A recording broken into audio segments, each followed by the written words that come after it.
Next is Supta Kurmasana, which is a really deep rotation in the hips, external rotation in the hips. And there are a lot of different ways that you can work this posture. And it can look a lot of different ways. So I'm going to try my best to go through as many of those as possible. Conventionally in Ashtanga yoga, if you're going through like a guided practice where you're being counted through it, there really isn't so much time to kind of like get up and like wiggle your way into the deepest version of Supta Kurmasana that you could do. So conventionally what's done is from Kurmasana, you're here with the chest on the floor, and then from here you go directly into Supta Kurmasana. So you can bend the knees a little bit, start to walk the feet towards each other, and as you do that, allow the knees to open up. So you move into that external rotation, and then flip the hands so that the palms are facing up, and then bend the elbows and bring the hands towards each other. And when we're doing this, you kind of want to shrug the shoulders underneath the calves as much as possible so that the calves are coming on top of the back. And then bend the elbows and lift the hands as high up as you can and lift the elbows. So for me, when I'm doing this from the floor, the bind is really difficult to get on my own. So I could use a strap here to help me make my arms a little bit longer. And then you walk the feet towards each other. Maybe you cross the feet. And then you tuck the head behind the ankles. So you're in your little tortoise shell. So for me personally, I don't like to get into it like that. It feels really like constricted, and it just doesn't feel like the deepest version I can get into. But it's a great option, especially if you're like just starting to work with the form. This form can kind of start to like get you comfortable with that action of moving the feet together, bringing the hands together towards the bind, and kind of coming into the super rounded spine position to go deeper into the hips. This is one of those postures that it could really help to get help in. It can really be useful in your practice to get someone to just help guide the legs, guide the arms, maybe get the shoulder underneath the calf, or get the calf out of the way so that you're not constricted there, which is a really common place to be constricted. And also maybe just like that little like help in the bind. Like if someone grabs your elbows and lifts the elbows, helps to get the bind. Like for me right now when I did it, if I just had a little bit of help, I probably could have had the bind. But I don't necessarily think it's probably the best way to work towards deepening this posture or getting more comfortable in this posture. It's great if, you're just trying to stay with the count and just get through the practice and focus on the breath and make it more of like that meditative experience. That's great, It's also not always, when you're practicing, it's not always about getting to your deepest version. Another way of getting into it is putting your legs behind your head from seated and then coming down to the floor. Typically in Ashtanga, a teacher, and of course this depends on the teacher, it's very dependent on the teacher and the student that the teacher is working with. But usually you would only do that if you're working second series, because in second series you start working Dvipada, where you're sitting and you're putting your legs behind the head.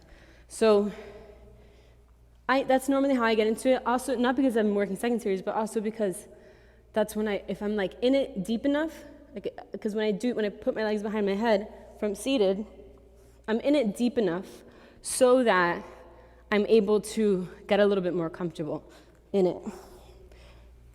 So you start with the left leg, and then you go right leg, and then you come down.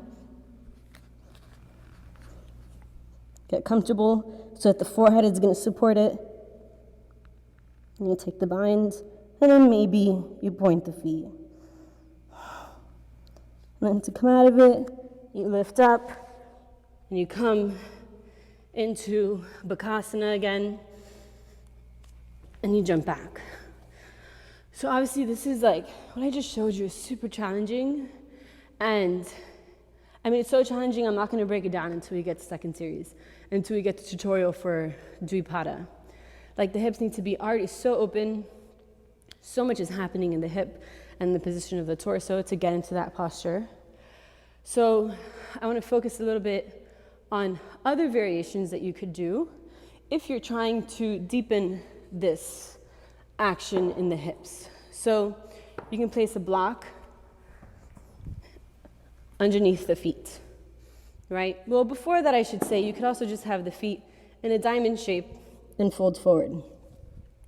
You could also put a block underneath, maybe 2 blocks, to just give you a little bit more space to get the torso down. So like the basic idea with Kurmasana is we're trying to get our torso below our legs. We're folding so deep into that rotation in the hips that the legs come behind, they come like, I guess from the perspective of Supta Kurmasana, the torso's down here and the legs are on top of the torso, right? So putting our feet on blocks can be helpful just to give us a little bit more space to work with that. So we're here, and you can even use the blocks to help you get into it, holding onto the blocks, where you're tucking your chin and you're bringing your head behind your heels. And then from here, you can shrug the shoulders maybe, so that they're underneath the legs. Here, get my bun out of the way. A lot of like shrugging and wiggling. Never feels graceful, even still. So you're here, and then you can either, with the palms facing up, because you need to internally rotate the shoulders, you can come into the bind, where you're lifting the elbows and bringing the hands up as high as you can towards the bind. So I can't bind here either, so I would need a strap to help keep the heart open. That's one option. Or you could also, if going to that full version of like bringing the shoulders underneath, you could also just fold forward and start getting used to, start giving the body the chance to get used to this form. It's really weird, you know? People on the street aren't doing this. So just getting yourself the chance to get used to coming into this like turtle-like shell, where you're rounding the spine and you're going down between the legs. It's super weird. And you're just kind of getting used to that. One thing to think about is allowing the knees to move down towards the floor. So that's a common thing that happens in Supta Kurmasana. The students kind of want to lift the knees. For some reason, that makes it feel like they're helping themselves get into the posture. Not sure why. Maybe something about being in that direction. You think that maybe that helps with lifting the bind a little bit. But think about letting the knees go towards the floor, because that is what's going to deepen the external rotation in the hips. The knees moving down towards the floor.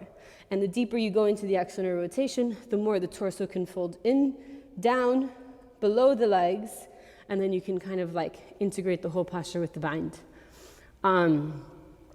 Yeah.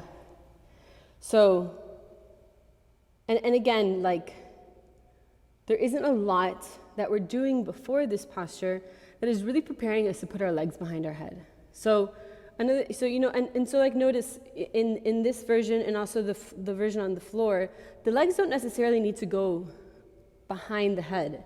You can kind of just have them in front of the head, and then maybe even up here you can cross. If there's this space, I find this posture to be super dependent on our body proportions, If you have really long legs, then yeah, it's going to be easy to cross the ankles and even maybe put the feet behind the head.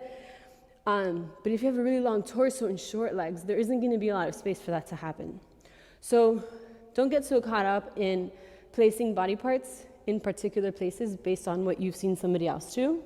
Just kind of look for that feeling of coming into that turtle shape, where you're rounding the spine and the legs are coming into external rotation, whether the feet need to be a little bit apart, whether the feet need to be like this, or if they're going to be comfortably in a cross position.